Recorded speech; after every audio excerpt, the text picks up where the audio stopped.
Hello, Aries. Welcome to the Plaid Oracle. Your reading is unexpected and totally delightful. So, here we're in a new round. I always start with Aries because I have an Aries sun, so Aries will always be first. And for this round, I'm pulling a card from the Faeries Oracle. I do that for a different group, but they raised their hand again. So here we are, and your card today is the Piper. Now I'm not going to read from the book because it's only partly relevant here. He is coming through completely as someone to follow. You are being asked to follow the Piper. So that can, certainly that can show up in different ways for you. But what is unfolding here is a story. So, once upon a time,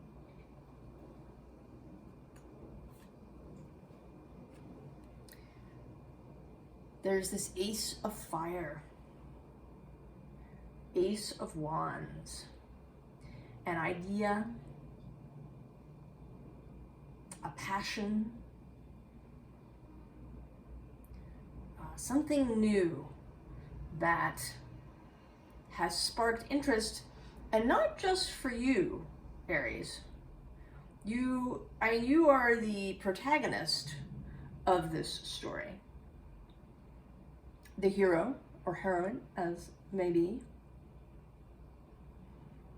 But there are other people involved. There's a whole village that is in this story. And I don't know how large this village is, Aries. It may be, just your family. Could be your friends, could be your town, could be even bigger than that.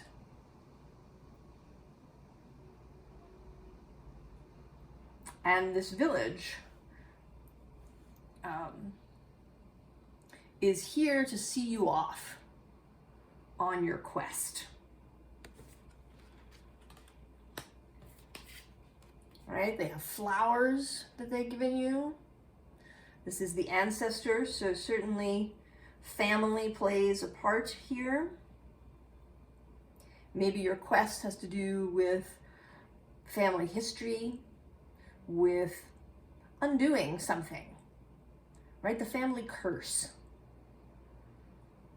Kind of families have that stuff, don't they? Things that pains and griefs and sufferings that travel through the family.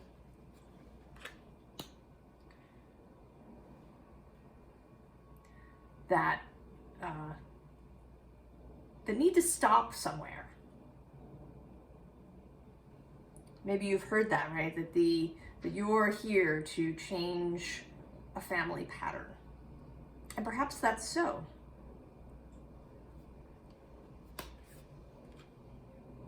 Then we have this Sun card. Joy, clarity.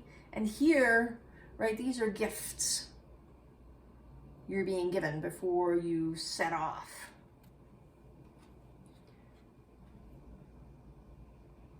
Right, there's flowers, there might be some food that you might take with you. There's this bird, this hawk in the background, right? The guide, ready. Your intuitive self guiding you on the road. And you set out into the forest. And initially, it's a little daunting. It's a little scary, right? This forest is scary. There's sounds and noises and sights that you don't know what they are. The undergrowth rustles and you're wondering what's in there. when night falls, the forest, right, looks completely different at night, right? Especially if there's no moon or the moon is covered by cloud. You may have to find, forage for food and water as you travel through the landscape, through the forest. But after a while, you begin to get a little bit more comfortable. And you remember your inner guide. You may have lost that connection for a little bit. I mean, you felt really good, right? You set out from the village, you had your flowers, you had your gifts, you had the well wishes of the whole community going with you as you set off on the quest. But, when things get strange, we often fall back on stuff that, on habits. And that can be fearful. We may fall back in getting too much into our heads, or, other bad habits, scrolling a lot through social media to kind of relieve anxiety, or,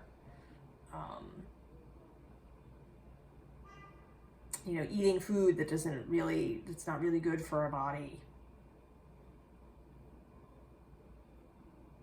Kind of shutting down, perhaps freezing, or maybe we get upset or angry, right? There's all these ways that we try to cope with the overload of feeling and emotion and sensation that happens in our body. But if we give it a little bit of time and we return to these practices that we've been learning, right? We didn't set out on the road with nothing, with no understanding, no help to hand. We've been learning things. We've been learning things from the wise people in the community. And if we can sort of still ourselves, we remember that we have this inner guide that will make the way plain. The markers on the road will appear. We will be able to see them. Where there was just a, mixed bit of green, we see, right, that there's a face right in this card. There is spirit and life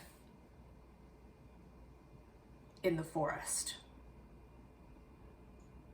There are markers on the road for those who are willing to see.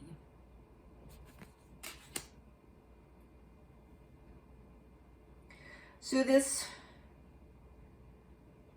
is sort of where the description of the story ends for us, because we're all in the middle of it,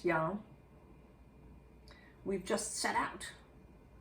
We don't yet know where this road will lead us. But we do have some clues about the nature of the quest. So we start here with the biome, the earth card, and there's all these different landscapes in it. There's some cities, there's forest spaces, there's different weather going on. This journey will lead us through all different kinds of spaces. It isn't going to be a boring road, Aries. There will be all kinds of interesting things that we encounter on the quest. Now, when I'm shuffling my cards, I don't usually take what falls out unless it really wants to stay. And the first two cards in this row wanted to stay, and interestingly, when I turned them over, they were upside down. So first there's this cave card, this way. And normally I often focus, on this woman with her arms crossed, but this way, I'm really focused on this cave image. And how it, could kind of resemble an atom, like a model of an atom that you might see with the nucleus and then the electrons. Could also be a solar system or a seed. So this is something that is, right, it's like a building block. Right, we're going to maybe find building blocks and seeds along the way. Maybe we will plant them as we go. And that we will learn really how to work with these seeds and atoms. And then we get this earth upside down, which to me, right, is sort of very kind of simplistically and obviously your world is being turned upside down, right? The earth that you normally stand on is turned upside down. So all those things that you may think of as home, as permanent, as immutable, may not be so. Here too in this card, right, she is the focus of this card, but there's all this swirling energy around her. Right? This is not a stationary, rigid earth. This is earth that shifts and changes. And then again, as confirmation, we have breath. Right? The key word is life. And it makes me think of a line from the Lord of the Rings movies, where Gandalf is describing his experience with the Balrog. And he says, I felt life in me again. I'd been sent back until my task was done. So this breath of life, you're going to feel inspired. You're going to feel life in you again. If you've felt maybe a little sad, perhaps defeated, despairing about perhaps the condition of the world as it is, or maybe your own personal circumstances where you've felt kind of lifeless. And for true, Aries, this idea of lockdown, and that's difficult for Aries energy. Aries wants to go. We want to go.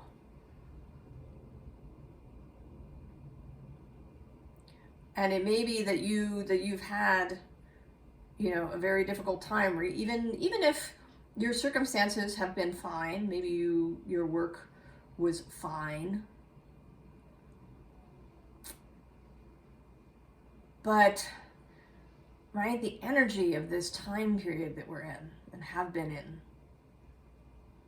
And I think that even if you're watching this reading months and months from now, if it comes to you then, there will still be reverberations of all the changes that have happened and will happen.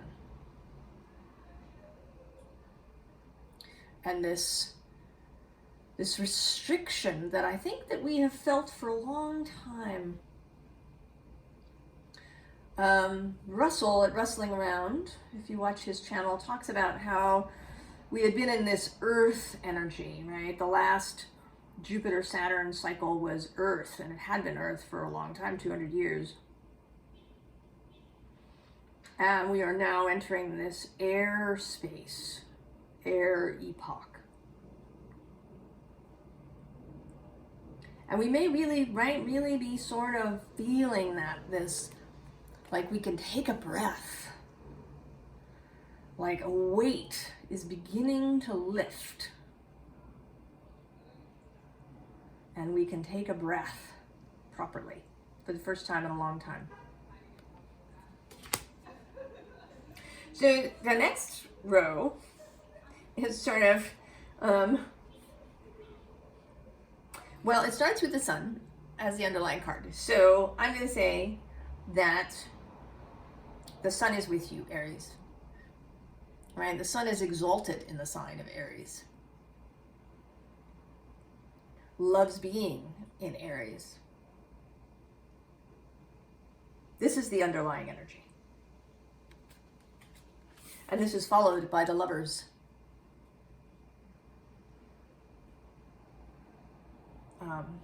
Choices, heart-based, enthusiasm-based, love-based choices. The working together of yin and yang, of dominance and submission, of going after and receiving. Right? And union doesn't mean that those two things kind of come together in a big blob that is indistinguishable. Union, like marriage or partnership of any kind, is two people, right? They're still individual energies, but they work together. They complement one another. And you're going to experience things, right, on this journey. We've already talked a little bit about some of them. We have the Eight of Swords, the self-imposed mental prison. We have the Tower, sudden incidents, shocks, challenges to the belief system, deconstruction of old ways of being, old beliefs, old structures, perhaps even moving physically somewhere.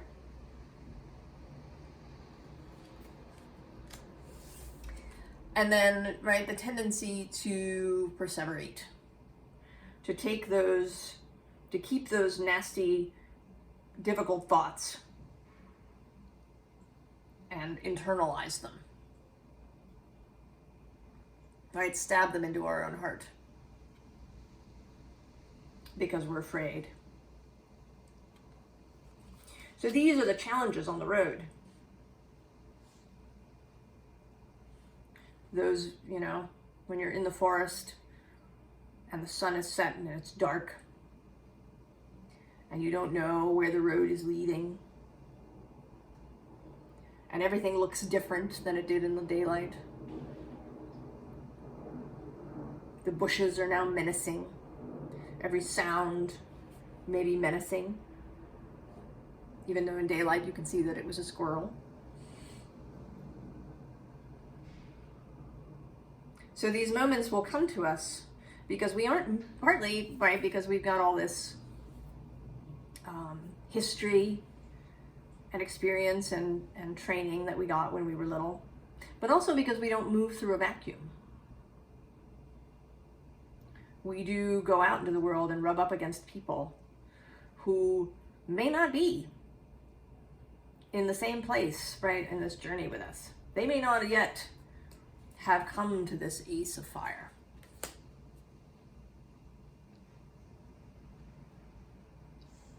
Maybe they haven't gone and studied with the elders in the village. Maybe they're not ready. They may never be ready. Not everybody is, right? That's not everybody's experience here on Earth. So you're going to rub up against all of those people and information. But the core is with you, Aries.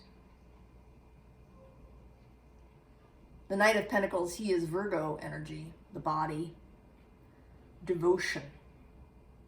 And we all have Virgo in our, right? It exists in our chart, whether we have planets there or not. You have this core of strength, resilience, devotion, discipline, commitment. You need only call on it, Aries. This knight stands ready within you, ready for your call.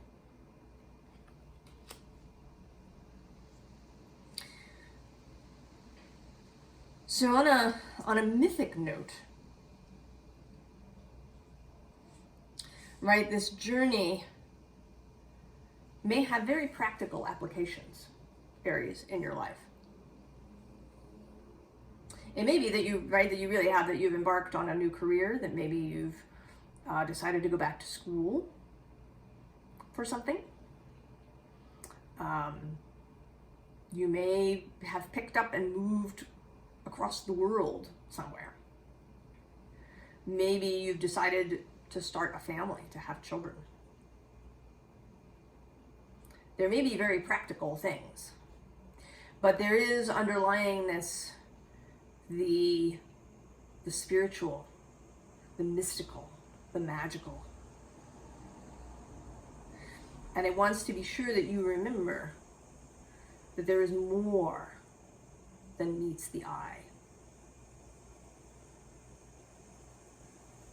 That indeed, the forest at night may be a different place. That maybe the trees do change. That the trees, right, are multi-dimensional portals. Right? That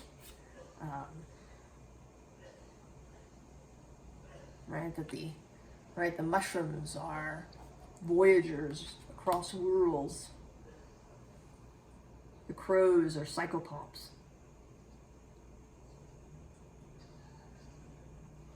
To carry that mystical quality with you, Aries. And we start here with Bast,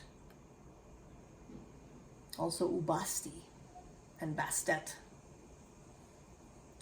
right? Egyptian goddess. And cats,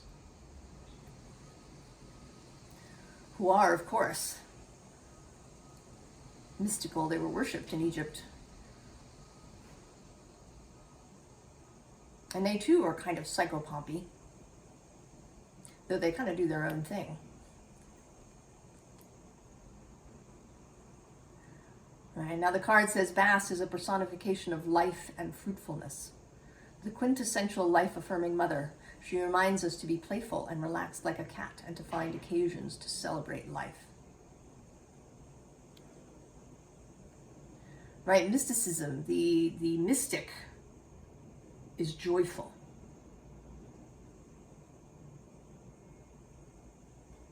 Playful.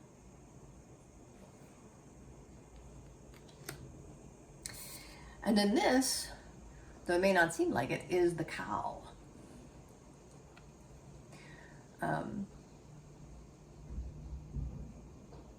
So in Egypt, right, there was a golden sculpture of a cow with a moon on her forehead. Right, she's a symbol of fecundity.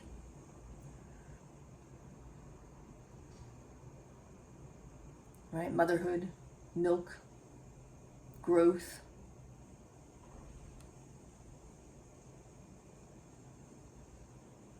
Cows are sacred across cultures. And here, I feel she's like, right, this is like close up. And if you've ever been close to a cow, you know that, right, that cow eyes are a thing, right? They have these soft brown eyes, but this cow has a very intense gaze. Wanting you to look within, right? To return her gaze. The gaze of earth, of the universe, of the sacred. To meet the gaze of the sacred.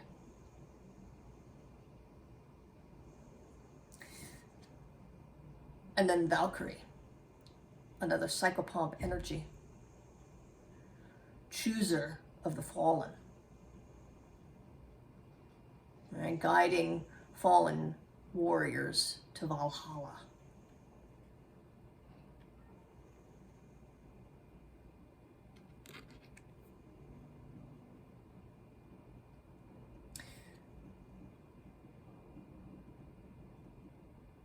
All right, and the final line here, she reminds us that seeds germinate in the darkness, that sometimes we need darkness in order to grow.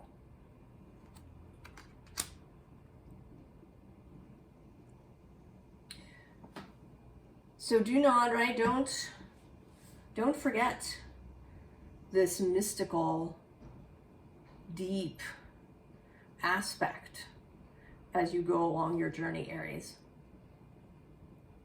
And it may be that your journey is almost entirely mystical.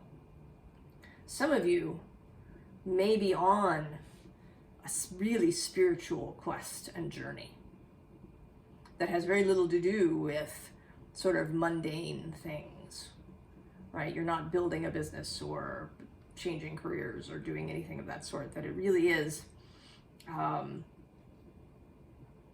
mystical journey. And for you, this is here to affirm that that is appropriate, and that is, the only word that comes to mind is valid. I want something else, but right, that you should not think that it's, trivial, or that you should be, really focused on, growing a business or, building wealth or doing whatever it is. That if what your heart calls to you is to take you on a really mystical journey, then that is absolutely appropriate, right? If that's where the piper is calling you, then go. Right? And we know that when the hero sets out, circumstances do show up, right? If he is pure in heart, if she is pure in heart, right? If you've read the stories of Vasilisa, it's part of the Baba Yaga lore. She is a girl, a young woman who is pure of heart. And so aid arrives for her, because she is true to her heart and to her journey. So magical aid arrives.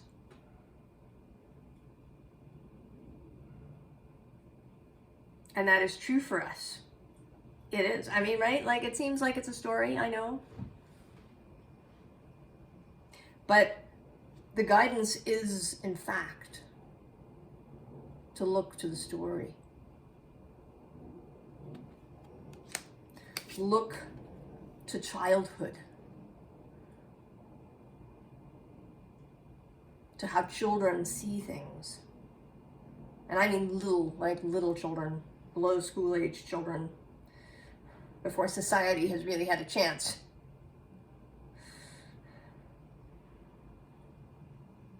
Right? They see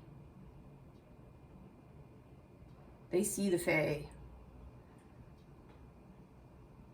They see the magic in the world. To have faith. And to help yourself out however you need to, right? If you need a talisman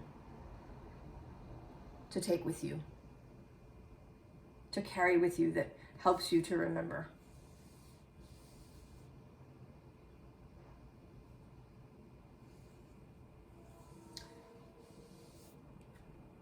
If reading something every morning, or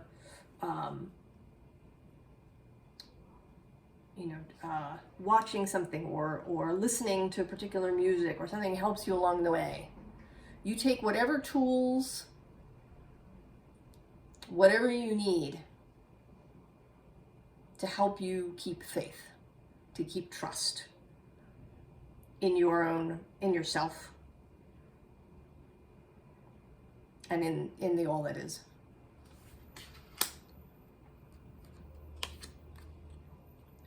And pay attention to the messages that come.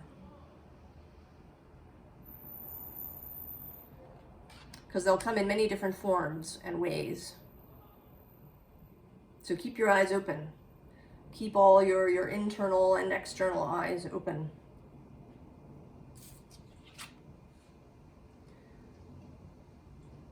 And hold the vision of goodness.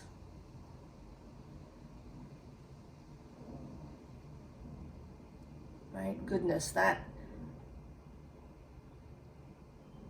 feeling of love and exuberance that we experience when we go into nature. And it isn't, about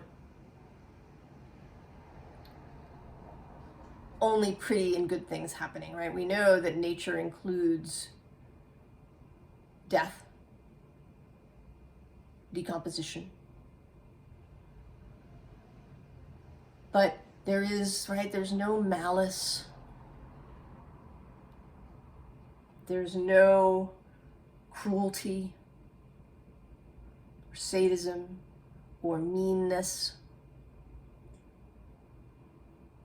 All we feel, right, is goodness when we sit in nature. We feel that love, the exuberance of the all that is.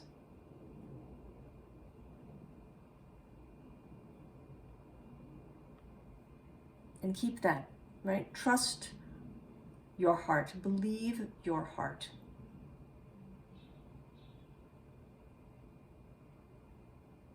Believe in goodness, Aries.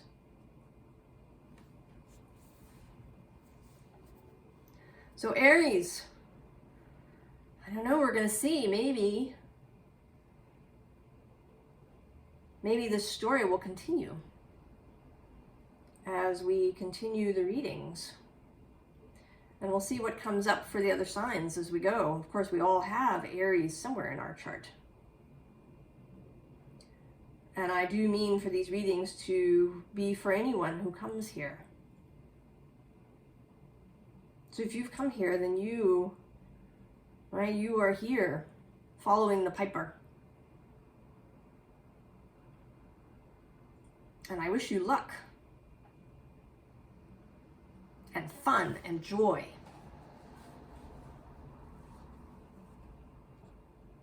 And all the very best on your journey, Aries. I'll see you next time. So long.